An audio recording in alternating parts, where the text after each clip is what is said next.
Ichki ishlar organlari tizimida xizmat olib borayotgan ayol xodimalarning bilimlarini, zakovatlarini sinovdan o'tkazishda davom etamiz.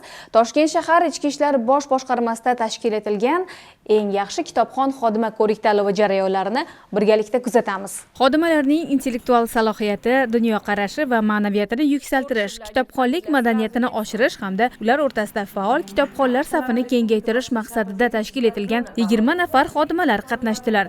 Badiiy asarlar bilimdoni, buyuk mutafakkir va adib hamda tezkor savol-javob shartlari asosida bellashgan xodimalar har bir bosqichga katta tayyorgarlik ko'rganlari ularning hay'at a'zolari bilan bo'lgan savol-javoblarda aks etdi. Men bu ko'rik-tanlovga deyarli har yili ishtirok etib kelaman. Barcha xodimalar yuqori kayfiyatda va albatta o'ziga ishongan, juda kuchli tayyorgarlik ko'rgan holatda kelishgan. 3-shart, ya'ni men o'qigan asar sharti sal qiyinlik qildi. Hozirgi jarayon hakamlar hay'ati tomonidan ballar hisoblanib chiqilmoqda. Barcha ishtirokchilarga omad tilayman.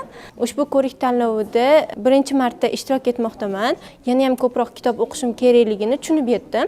Ichki ishlar xodimlari nafaqat jismoniy tayyorgarlikda, balki qonunni yaxshi bilishda, shuningdek badiiy asarlarni o'qishda ham yuksak yetuk bo'lishi kerak. Har bir xodima, har bir ishtirokchi o'zining bilimlarini, adabiyot sohasidagi qay darajada ilmga ega ekanliklarini isbotlashdi va bellashuv juda ham qizg'in bo'ldi. Har bir shartda qani keyingi shartda kim yuqori natijani qo'lga kiritar ekan degan xulosalar bo'ldi bizda. Ular baribir mas'uliyatli vazifada xizmat qilishadi. Ularga imkon qadar yengillik berishni, oson savollar berishga harakat qildim, lekin xodimalar o'zlarining bilimlarini isbotlashdi. Ularga yana ham qiyin savollar berish kerak ekanligini tanlov jarayonida har bir bosqichda isbotlab borishdi. Davlat xizmati bilan birgalikda, fuqarolar xizmati bilan birgalikda kitob o'qiyotgan xodimalarning mana shunaqa mas'uliyatli harakati, ularni kitob o'qishga intilishlari haqiqatda e'tirofga sazovordir. Tanlov yakunida har bir ishtirokchining to'plagan ballari hisoblanib, g'oliblar aniqlandi. Endilikda ular respublika bosqichida poytaxt sharafini himoya qiladilar. Ko'rik-tanlovda Uchtepa tumani ichki ishlar organlari faoliyatini muvofiqlashtiruvchi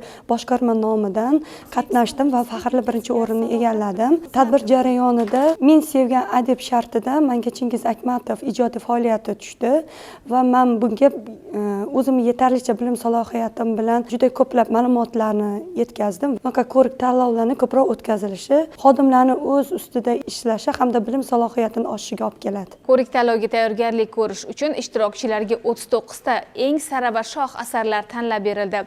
Albatta, xodimalar o'z oldilariga qo'ygan vazifani uddaladilar. Ishonamizki, aynan bugungi tajriba ularning kasbiy salohiyatini yanada oshirishga o'z hissasini qo'shadi.